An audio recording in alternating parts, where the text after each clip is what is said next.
What are you doing over there? Ordering you this mic stand. You know what? I am going to wear these glasses. I regret nothing.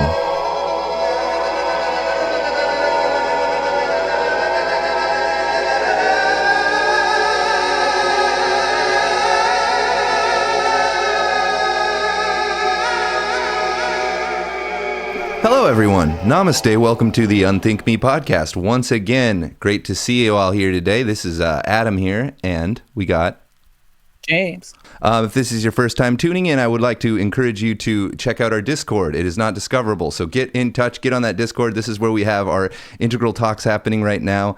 You may comment on our videos. That's a great approach, but where the real conversation's taking place is on that Discord. I know we're all a lot of old people. There's a lot of boomers in our audience, and just get with it. Get with it. He's thinking.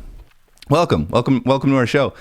So today we're going to kick open a big old coffin lid right now. We have a lot of kind of topics that we do, and this is a new topic. We got series on integral. We got series on art. We have all sorts of fun and excitement for you. This is about dreams. So we're going to talk a little bit. We're twinkling. This is Spirit Fingers. We're going to get into Dreamwork. So, first off, we're going to check in, I suppose, with where we're at in Dreamwork, which is where? Nowhere. Yes? I'm nowhere. So we've started at the beginning. In the beginning. And I suppose when we reach the end, we'll stop. But for now, we're at the beginning. Last week, we talked about a little bit of an assignment for Adam and myself, which was to actually start dream journaling. Yes. Again, for Adam and long-time listener, first-time dream journaler. And we'll talk through it here. Yeah.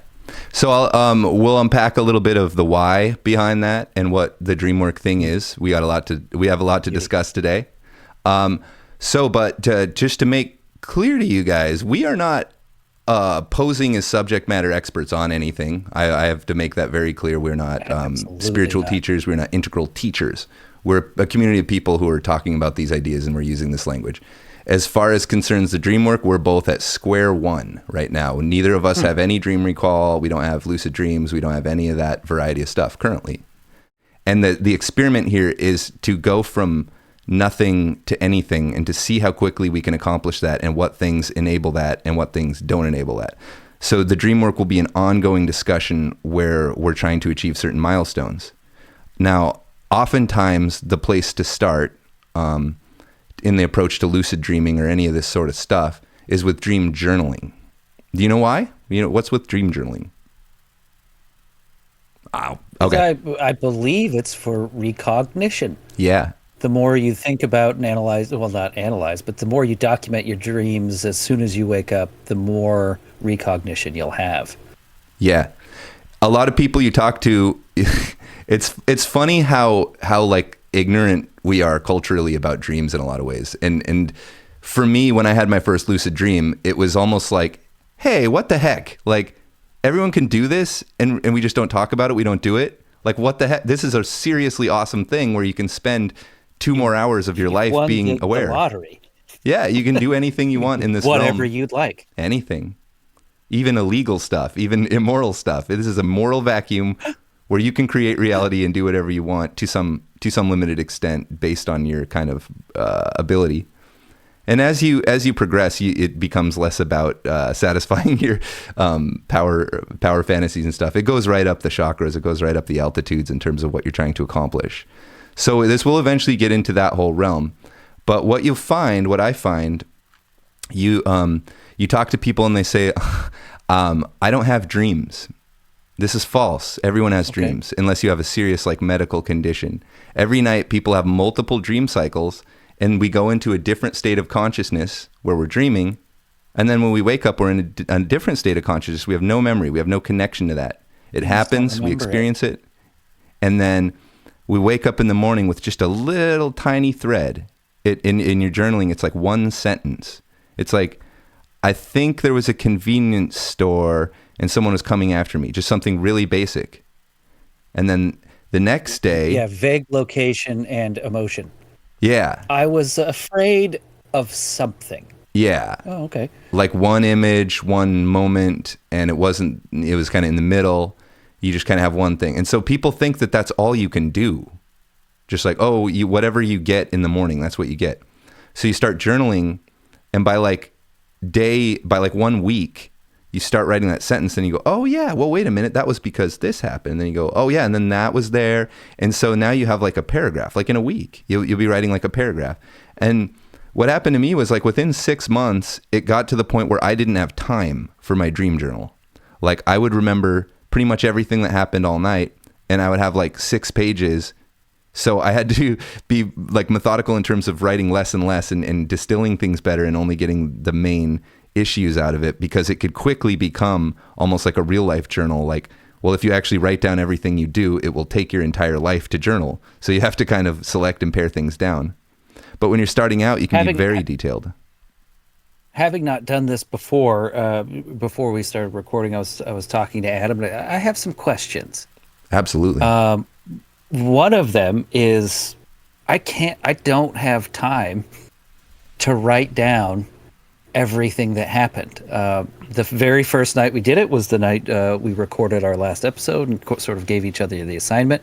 I had 3 very full dreams, and I didn't know, and I didn't want to upset the experiment by getting outside info so early on. So I wrote about a page and a half of the first of 3 dreams, and I don't have time. Yes. How detailed should I be in this thing? Should I talk about what every single person in the dream was wearing? Should I talk about what time it was? Should I talk about what temperature it was? What should I be writing down? Because it's too much to write down. Absolutely. Unless I have all day to do it.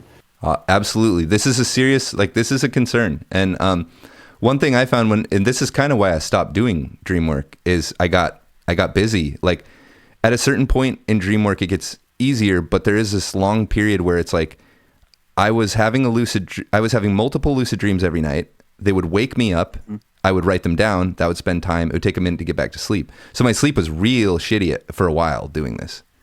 It then later got to a point where I'd wake up.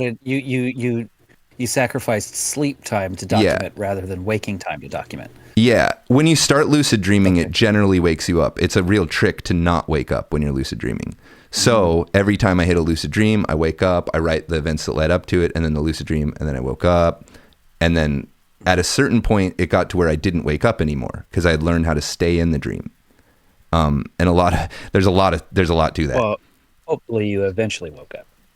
I am alive. Dreaming me right now? Well, this gets into the deeper. We'll get into that later. This is a dream. Yes, this is all a dream. This is yes. But it got to the point like later, after you've gone through all that rigmarole and all that difficulty of not like sleeping well, you then get to a point where you wake up normally in the morning and you have all this memory of lucid dreams. And at that point, you have to keep dream journaling to a certain extent, but it's sort of served its purpose. You have full dream recall, more or less. And so the dreams will kind of fizzle into existence from deep sleep or waking. Or you can actually feel the transition from waking to dreaming. Like that occurs in your consciousness. You slip into it. You go through several like sub phases into dreaming, and then that descends into deep sleep. At this point, you fall asleep. You stop being aware at this point. And then it comes back later because you have about 4 or 5, and they're about a half hour to 40 minutes, I think. That might be wrong. Somewhere between 20 and 40. I haven't looked into this in a minute. But throughout the night, you have multiple dream cycles. Everyone does. It's like you spend, I think it's like 45 minutes deep sleep and then like 20 minutes REM, dreaming sleep. You go back and forth through like 4 or 5 cycles, depending on how long you sleep. So, and people don't even know this, right? But when you dream journal for a long time, you'll see it. You'll be like, okay, there was 4 distinct segments, and I kind of lost consciousness in between them. And then in the morning, you kind of fade back in. Like there's not a moment if you awake from a dream. There's not. It's a continuous motion. You've experienced yourself having a lucid dream and then going, well, time to wake up. Okay, here's my body. Oh, hi. Like, and there's like kind of a wiggle room in there where you have this weird like sleep paralysis stuff that can happen. And astral projection can happen there too. If you do it for a while, that'll probably happen on its own, just like spontaneously. So lots of stuff to get into for sure. What I have prepared is I've been a little slovenly, and I have like my dream journal. I have probably like 10 notebooks full of dreams scattered from over like 20 years. Like I said, I had a really, really prodigious period where I would journal pages and pages every day for months and months. But for the most part throughout my life, I've kind of gone on and off, and there'll be like paragraph one day, paragraph 3 days later. That's a more consistent pattern. And recently I haven't been doing it at all. And I have basically no dream recall. This comes down to sleeping very little, lots of caffeine, all that kind of stuff. And so this will be really interesting to see like just how exactly like this turns out for us in our particular state, and how much time various milestones will take, like for anyone who's like going to continue on into this. But also hoping to open up discussions to more advanced people now, people who are in here now who want to comment and respond to like what we're doing, and, help us out in our process of kind of uncovering this realm. So this state realm, this is, lucid dreaming is not like the subtle state practice realm, but you're in that body, you're in that place. So part of subtle state work, psychic state work will almost invariably involve this consciousness in the dreaming state, bringing conscious awareness or some little fraction of the ego or the witness into the dreaming state. And this is just a thing that almost anyone can do. It's like it's effort and time, and it takes a while to kind of get to a certain point. But when I started experiencing this, it was just astounding, because I just didn't really necessarily believe that this was a possibility. And as it started happening to me, each moment and each milestone was really astounding, and it was exciting. And so I hope to encourage people to start this process. And those who are further along, I hope to get you involved in the dialogue. Get on our Discord. Uh-oh, here comes trouble. My wife isn't trouble. How dare you? You don't talk about the love of my life that way. Oh, you guys are in love? Big time. Wait, you guys are married? Do you guys kiss and stuff, or? Yeah. Oh, we've kissed before. Oh, okay, weird. I had a total misunderstanding. We have smooched it. That is an option. There's a lot of solutions to the problem of like, you wake up, you're tired, you just dreamt, you have to write down a thing. You have to do your daily responsibilities as well. It's annoying. It's super annoying. And you have to, another thing you don't realize is, when you first wake up in the morning, you're not fully on, so you'll have terrible spelling. You'll have a lot of trouble like turning these images into English words. It's kind of funny. You're really stupid. Looks like a serial killer. Yeah, you're definitely dumb. Like at the world stuff when you wake up. Like it's so fun. I'll be like trying like received. How is that spelled? Like shit that I would never be confused about. Or like, what's the word? What's that fruit? It's like red. It's tasty. Like. I can't remember. So as far as solutions to that problem, you can do like a journaling app.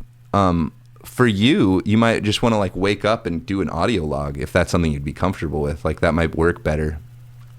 As a horrible dyslexic, well, as a fantastic dyslexic. Yeah, an amazing dyslexic. Best kind. I had to keep in mind that I was going to need to read this later. I can jot down whatever I want to jot down, and in the dream state, writing things down, I had to be aware that my understanding of what happened in the dream is not what I'm going to understand if I read this a week from now. So I had to put like parentheticals, just like notes to myself about the feeling of the situation, because I was carrying a plate of food in an elevator with someone else. That doesn't tell me anything when I go back to read it, that the other person felt mischievous to me, but not in a like aggro type of way. Yeah. And the food I was holding was to be delivered to somebody else and not mine. That's not conveyed in the dream. That's just a feeling of the situation. So I had to make note. Absolutely.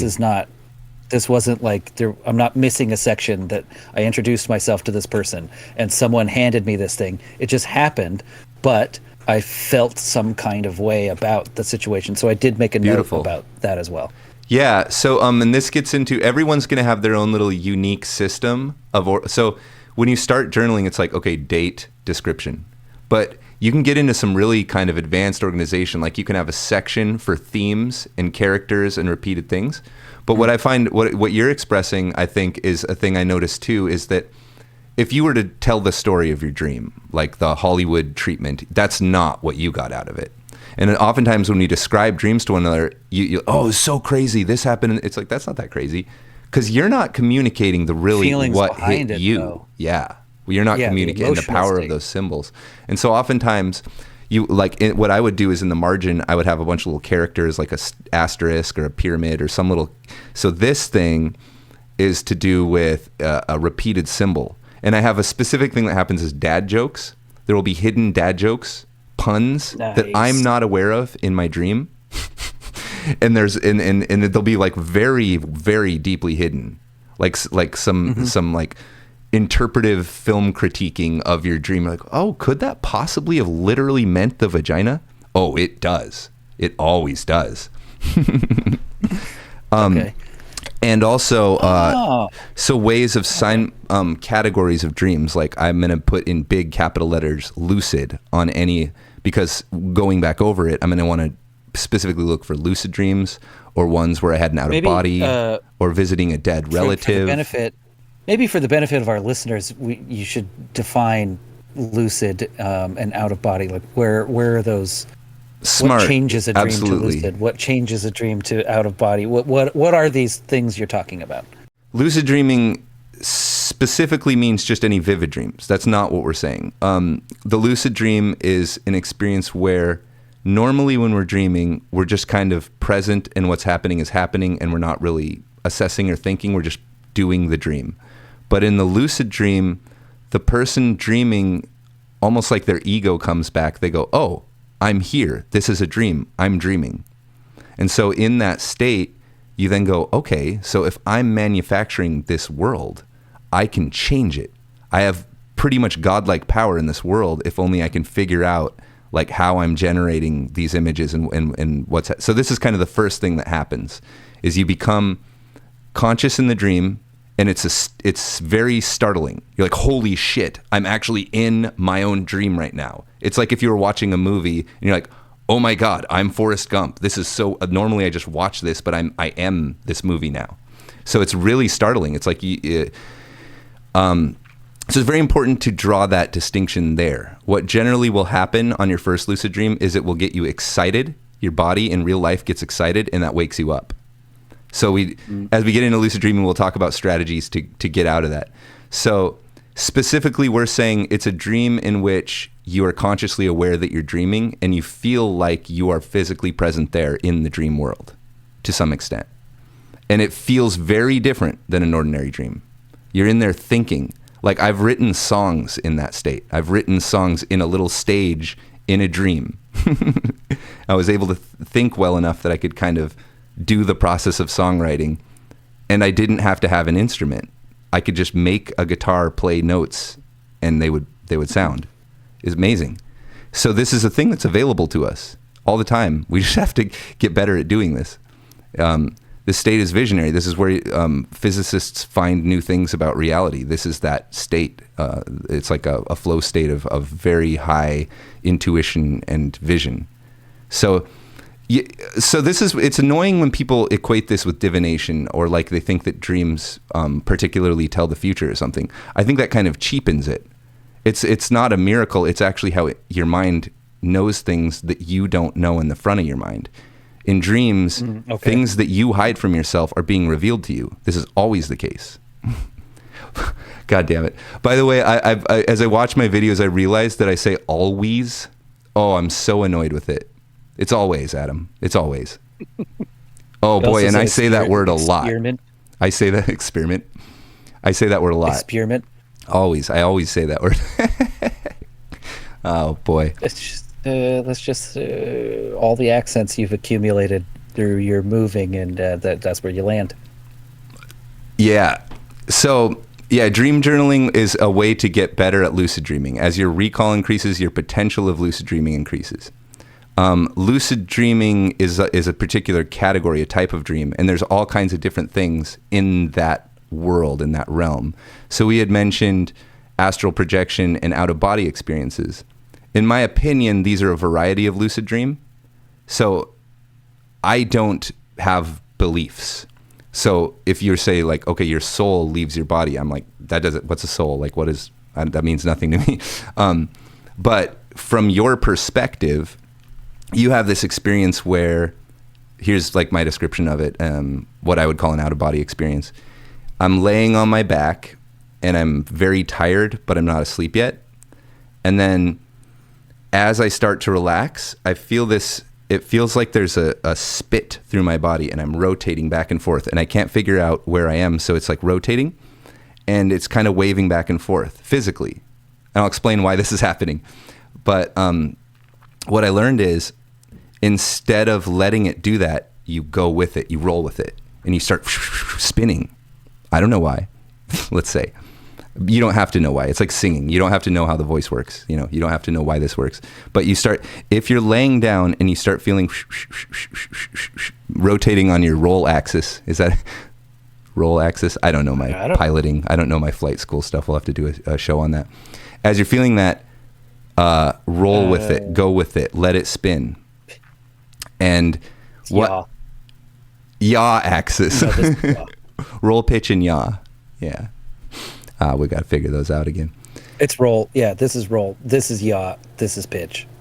And okay, so I will explain that. What's happening is that while you're awake, you have a sense of balance that takes up a big part of your subconscious mind. Your brain's doing a lot to keep you from falling over or to keep you knowing which way is up and that stuff.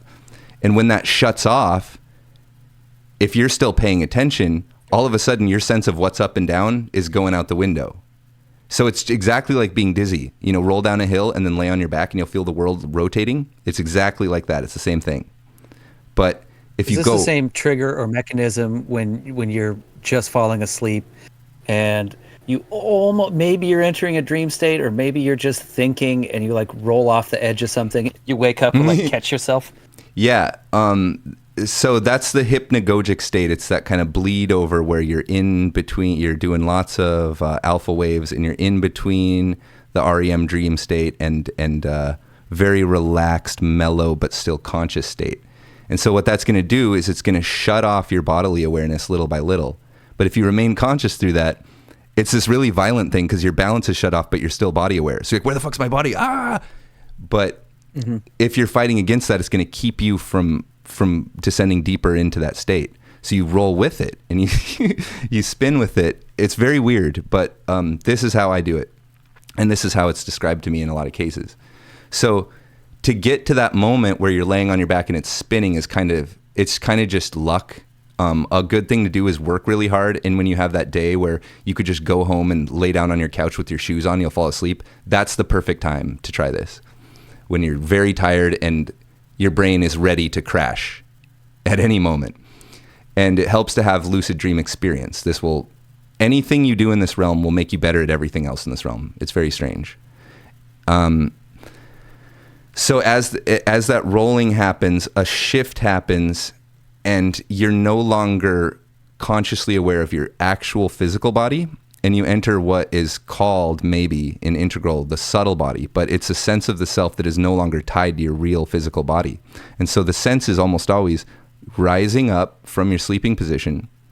And weirdly, your mental conception of the room doesn't go away. You're not looking at the room, but it's still there. Like people having near-death experiences, they're like in the hospital and they can see everything. It's the same sort of thing. It's because you've saved a mental projection of that room in your mind and you can still be in it. So this is my opinion. You rise up into that room, your imaginary conception of the room. And what happens is always with me, every time I rotate around and I see my actual physical body and it looks like a dead body with no soul inside it. And it's scary as fuck.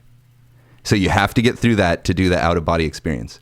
From there, you can pilot yourself around what seems to you like your real life environment. So you feel like you're a ghost. You're an invisible, floating, incorporated essence, like an orb or a body, maybe your own physical body.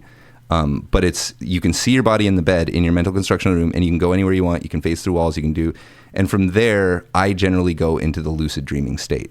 I'll leave there, and then I'll be in a fully fake world, not my mental conception of my bedroom, but like, okay, now we're going to, the Blitz and Chits arcade or whatever it's called, any crazy fictional universe. I often will spend time in the Mario 64 universe. I spend a lot of time there. I like swimming. And another weird little thing that's kind of off topic, but my route to lucid dreaming oftentimes, when it happens spontaneously, when I'm not trying to, is the Mario triple jump. Yeah, wahoo, yeah, hey, and then he flies. So in my dream, in real life, if I jump twice, I don't jump higher the second time. But because I've played Mario 64 so much that I have that mechanic forever permabaked into my mind, in the dream, if I can go, yeah, wahoo, and I do the triple jump, I'll start flying. I'm actually lucid dreaming now. I will become dream aware, and I'll go, oh my God, this is that pattern. I'm in a dream, and I can do the triple jump, and I can fly. So all of this realm is informed by the things that you're interested in and the history that you have. It's made of that stuff. That's the moving parts of it. That's what can turn into dream content, is stuff from your mind. So it's very personal. I have to reveal to you my obsession with Super Mario 64. I have to reveal that to myself. So that's one way that I can enter, and everyone will have their own specific hooks. That's getting into the lucid dreaming, but this is just to kind of signpost, like, there's maybe about 6 kind of categories of these types of experiences, and we hope to be able to actually experience and report on all of them at some point. I have to imagine that'll happen. I think you always should take the lead on the outro because you have a shtick. So you start saying about time to hit the old dusty trail, and then I start talking about our Discord, and then we do like a weird, funny, improvised exit.